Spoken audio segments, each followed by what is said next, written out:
Did you know that there is a World Championship of Public Speaking? Well, I certainly didn't. I joined Toastmasters in 2016, and when I joined Toastmasters, I'd heard from these different sources about how it's this worldwide organization, it's set up to help people learn and develop their public speaking skills, and that I thought was the deal with Toastmasters, that you have these local clubs, you go along to these local clubs, and you practice speeches with the people around you. Then in my third ever meeting, I won't go into this story too much because I've told this elsewhere, I learned that there's such a thing as a Toastmasters contest. And again, once I learned about these contests, I said, oh, okay, so members from one club, they compete against members from another club, and then when you do really well, I kind of knew that you went up levels a bit, but I assumed it stopped somewhere, probably at the national level. And then another aspect that you get as a member of Toastmasters is you get a monthly magazine. Now, back in the day, this was before everything went totally digitized, and you actually got a physical copy that was mailed through your letterbox. And I'm there in my first couple of months of Toastmasters. I get my monthly magazine and I read it, and there's an article in there, and it says, from the 2015 World Champion of Public Speaking. And I thought, there's a world champion of public speaking? Like, how does that get decided? Is it voted on? Is it a popularity contest? Is it, do they just give it out to someone random each year?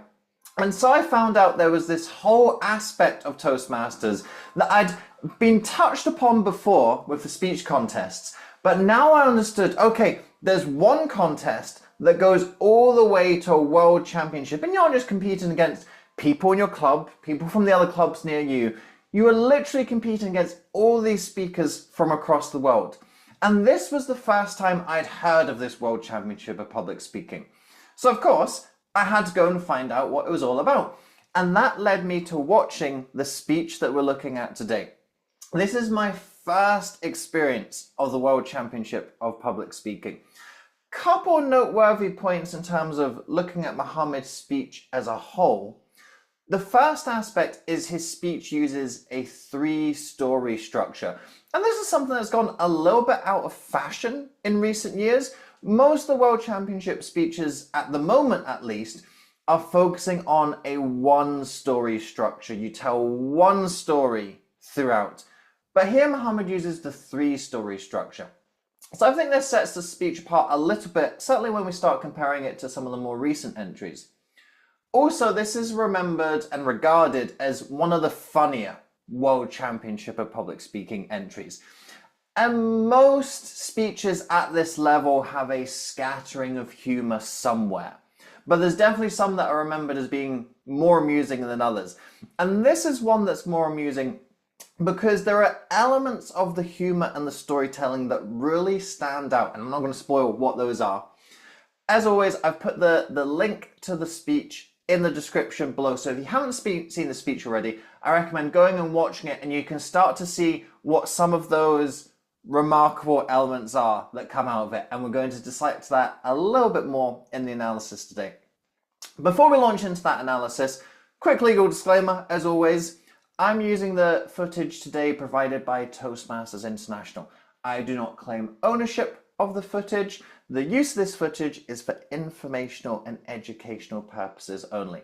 And I'm not getting this directly from the Toastmasters International channel either. I'm actually getting this from someone else's channel who's very kindly posted this footage. So I'm also going to give a little bit of acknowledgement to them in the video description below. Legal disclaimer out the way. Those are the powerful words that I need to say at the moment. Now let's look at the power of words Mohammed shares in his 2015 World Championship winning public speech.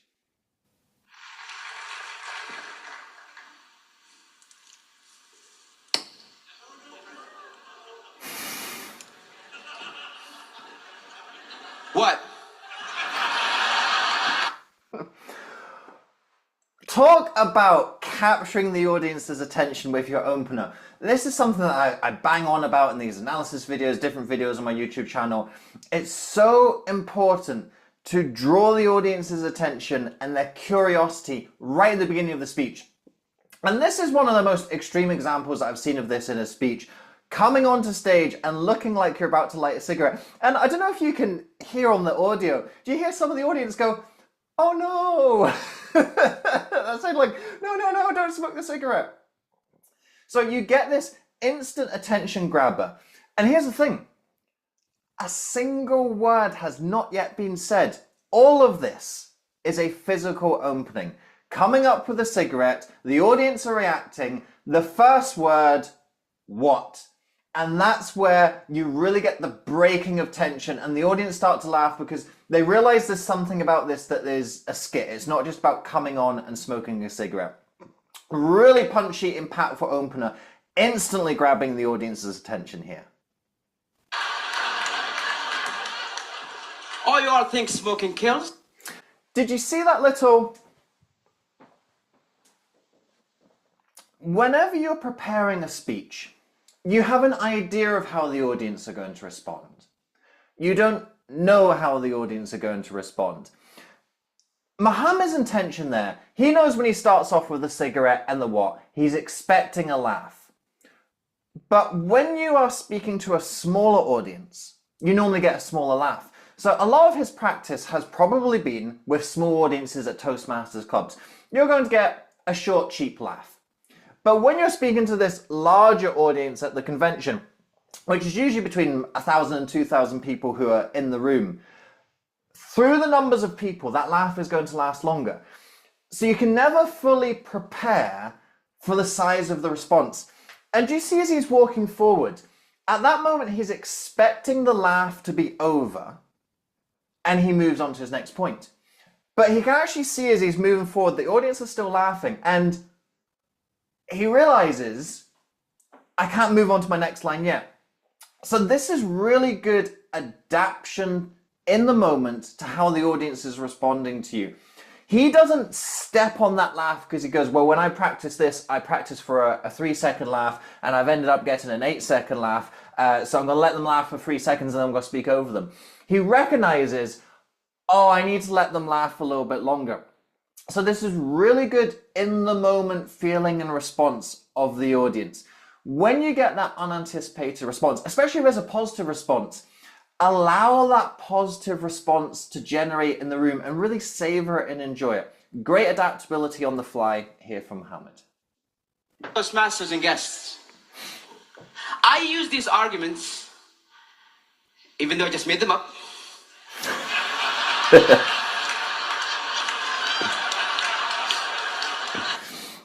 So we're 1 minute into the speech, and up until now, Mohammed has sounded like a little bit of a nut. He comes on, and he starts smoking the cigarette, and he goes on this big rant about how sugar is a lot worse than smoking, and smoking doesn't really cause lung cancer, it's all in your DNA. So we're kind of getting this really sort of, right, okay, what's going on here? He's grabbed our attention, and there's that almost kind of sort of looking at a car crash curiosity of this guy, is he really going to do a speech about how smoking isn't bad for you? And then he comes in with this switcheroony, the fake, subverting expectations. He goes, oh, actually, I've just been doing this as a skit. I've been making up all these facts. And you see that laugh. And it's almost like a little bit of a laugh of relief as well. The audience go, right, okay, we aren't listening to a 7-minute propaganda speech from Big Tobacco here. So he uses that laugh to break the tension. And let's see what he does next. With a group of my friends. And the results, 5 of them believed what I said. 2 of them started smoking. So what we see after that initial, even though I just made them up, that's like the relief laugh. Then he follows this up, he layers some more humor on top, and at this point we've now got the hyperbolic technique of he says, I managed to convince 2 of my friends to start smoking. So the audience know, okay, he hasn't convinced 2 of his friends to start smoking. But he's starting to take the humor and move the speech in a different direction here. Because we need to get away from that opening. Although the opening was really catchy and it was drawing the audience in, the audience now wants to know, okay, where is this speech going if it's not a big pitch? about big tobacco. It's not a pitch about why we should start smoking. And he's using that humor to change the vibe, change the emotion, building that connection with the audience. And as he builds the connection with the audience, they're now going to be more open and receptive to the real key lesson and message he wants to share. I have a very beautiful thing to say, but say it in the wrong words and it's gone. I love that sound effect. And it's really, it takes a bit of skill to get that sound effect coming through the mic as well. So I'm trying to see where oh yeah, so he's got the mic on the kind of the ear microphone. And it can be dead easy to miss the mic with that sound, or to, as you're making the sound, you almost kind of block where the microphone is coming from. So this sound, again, it's something that pulls the audience in. Rather than just saying, it's gone, it's gone. That it's more dynamic and more energetic, isn't it? Also, we want to be thinking about activating different senses for the audience. Most of the time, the audience are going to be seeing something that you're doing or hearing something that you're doing. If you can bring in some of the other senses, smell, taste, feeling, and not by literally kind of lighting a cigarette and wafting over the audience, but if you get them to go into those different senses, it makes that experience richer. But also what you can think about doing is how you combine the senses. So instead of just seeing something or just hearing something, you see and hear something. It has that stronger imprint on the audience. So it was just a little flourish and a little technique, but it was something that I really enjoyed listening to. A week later, I walked into his room, and again, he's going at it. And this time, he was even looking at me just...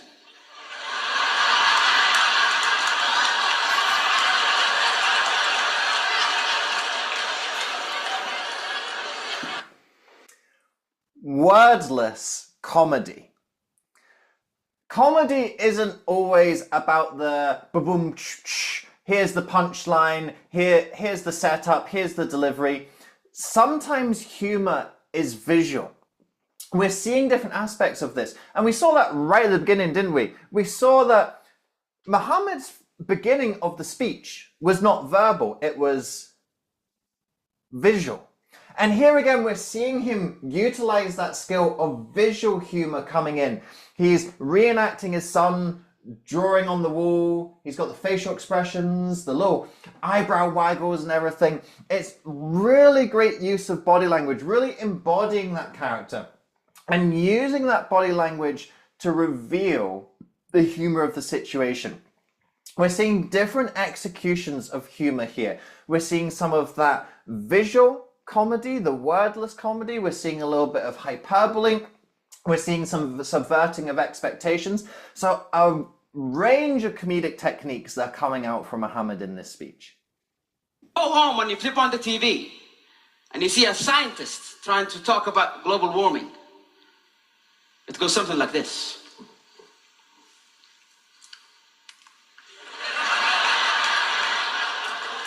Ladies and gentlemen, as you can see from the graphs here, the statistics for 2014, it shows the water level is rising. Again, another comedic technique coming here. We're seeing some of that body language aspect of the visual humor coming in.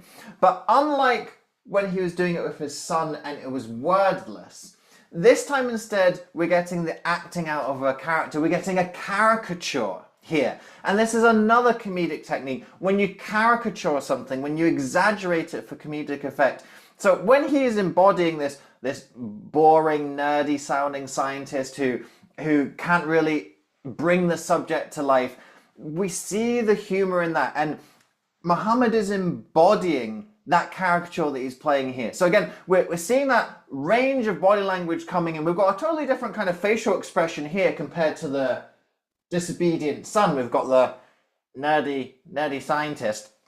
So as well as that body language, then building on it with the verbal and acting skills of, now I'm going to step fully into this character, not just visually, but verbally as well. Is anybody alarm on position?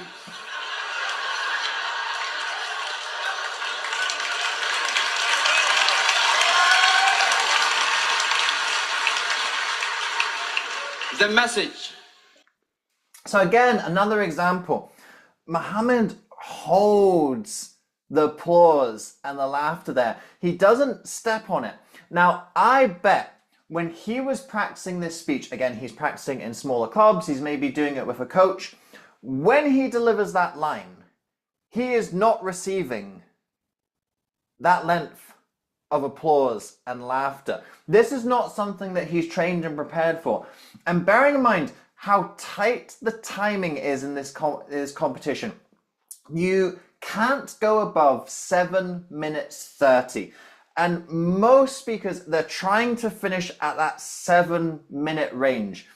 So if you get a couple of extended bits of laughter, if you were expecting a 3-second laugh and suddenly it's a 10-second laugh, if you're expecting a 5-second laugh and suddenly it's a 13 seconds laugh, now you're starting to really get close towards that time that you didn't account for. It can be something that's very stressful and scary. And to not get stressed and scared out and just to allow that audience response to come in, it shows great composure, great connection with the audience. He's trusting in his ability to still deliver the material in the time allowed, but also to give space for the audience response as well. Your mouth can spit venom, or it can mend a broken soul. Ladies and gentlemen, let that be our goal. Can't you, sir? Two things to take out there. We've got that nice little rhyme of broken soul, let it be our goal. It's something punchy, catchy. We hear that as the very last line. That's the last thing that he says. So the last line lingers with the audience. Broken soul, our goal. That is something that will stick in the mind. And then we also see the narrative loop. How did Mohammed start his speech? Looking like he was going to smoke the cigarette. How does he end the speech? Crushing the cigarette. So that cigarette prop, it binds the start and the end of the speech together. But it's not the same use of the prop. The first time it's used as a comedic prop to bring the audience's attention in. But at the end, it's actually more of a symbol. It's more of a call to action. So being able to use the prop to loop the speech round, but using the prop in different ways to make a different point. It's a really strong ending to a speech, using different techniques, using a punchy slogan, using a prop, and leaving that final call to action with the audience. A great example of humor throughout a speech, and not just humor for humor's sake. It's humor to draw an audience into a story, capturing them and taking them along a journey with that story, and then using those stories to hammer a message home. A great example of speaking, a really kind of classic example of what you're looking to do at this World Championship of Public Speaking. Your words have power. That's what we've learned from Mohammed's speech today. And if you want your words to have more power on stage, you may be thinking about, well, how can I have more of an impact with my speeches? How can I leave more of a mark on the people that I meet with the words that I share? If this sounds like you, then you might find that public speaking coaching is going to help you to find that power of your words. And this is where I can come in and help. We'll go through your speeches and your speaking a little bit like what I'm doing in this video, highlighting what are you doing well with your words? Where do your words have power? And where are some potential opportunities where we can amp that power up a little bit? What I've done is I popped a link to my LinkedIn in the video description below. If you drop me a message there outlining what you're speaking on, what you're finding challenging if you're speaking right now, looking at some future directions and aspirations for your speaking, we can look at some different coaching options and how I might be able to come in and help you to add more power to the words that you share on stage. Link to the LinkedIn in the video below. Send me a message. Now let's look at how we could add even more power to the words of Mohammed Qahtani. Just a note on the approach that I'm taking to analysing these speeches and how I analyse all the World Championship of Public Speaking speeches. I do it in a slightly different way to how I analyse other speeches here on this channel. So for other speeches here on this channel, when I'm doing TED Talks or US presidents, big celebrities in the limelight, I go through their speeches blow by blow and I nitpick anything and everything that I'm seeing. I take a slightly different approach with these World Championship of Public Speaking speeches. And the first reason for this is that these folks, they're ordinary people and they're ordinary members of Toastmasters International, just like I am.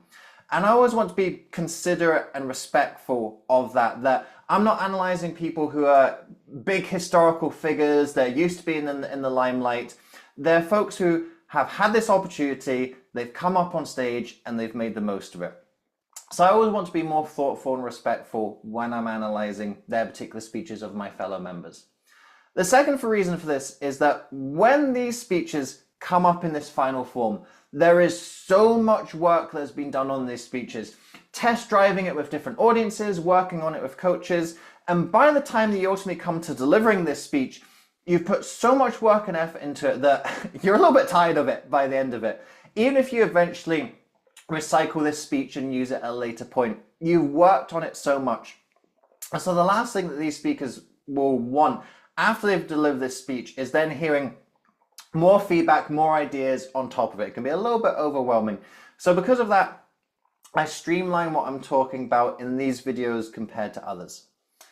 And then the third and final reason is ultimately a mark of the speakers who have come up to this level have gotten to a level that I have not gotten to. I have never been at the World Championship of Public Speaking. These speakers have. And who we're looking at today, Mohammed, he has won the World Championship of Public Speaking. He is a world champion. His speech was good enough to be crowned world champion. So I acknowledge and respect that he has certain skills and abilities that have helped him get somewhere that I haven't got to yet. So I'm always mindful and considerate of that fact. However, we do have a culture of feedback in Toastmasters where we're always receptive and open to feedback. And feedback is not do this and don't do this. Feedback is just an idea. If you don't give someone ideas, they can't do anything with it. If you do give someone ideas, they can choose whether they want to use that idea or not. So it's that angle and that perspective that I come in here. I'm going to share two big ideas, one on content, one on delivery. And this is how I would do it in a regular Toastmasters evaluation that we have at a club meeting. You get 3 minutes to do an evaluation of speech. It's not a long time. So just focusing on one key element from each of these two dimensions of the speech. And that's what I'm going to do with Mohammed's speech here today. Going to look at one idea in terms of content that he might think about working on if he wanted to change or improve this speech. And one aspect of delivery that he might think about working on if he wanted to change or improve his speech. So with that preamble out of the way, let's look at what those two suggestions are. You have the power to bring someone from the slums of life and make a successful person out of them. Or destroy someone's happiness using only your words. The first aspect that I want to highlight of Mohammed's speech is his stagecraft, looking at how he's delivering the words that he's saying. When we're looking at stagecraft, we have anchoring on the stage, and you can see me talk about this more in other videos, but essentially we can anchor timelines along the stage, going from the past into the present, into the future. We can also anchor emotion on the stage as well. And again, thinking of this in terms of progression, we often look at anchoring, well, not often, I believe we should look at anchoring negative emotion and challenge on the right side of the stage, or as the audience sees it, on their left. And then when we're talking about positive emotion, aspiration, we're then anchoring that on the audience's right. So just like we would be seeing the progression of a timeline for the audience, we're seeing progress past into the future.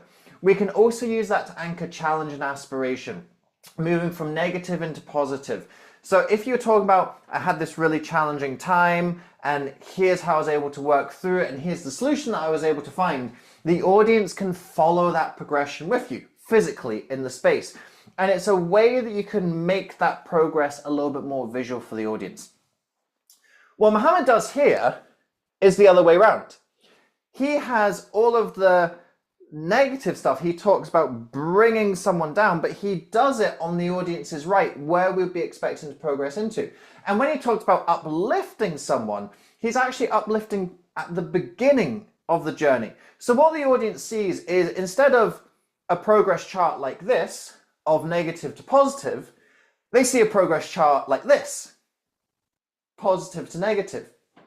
So it's just a little bit of a mirroring issue there, where as Mohammed is doing it, he is seeing it as, okay, this is my left going to my right, but for the audience, it needs to be the other way around.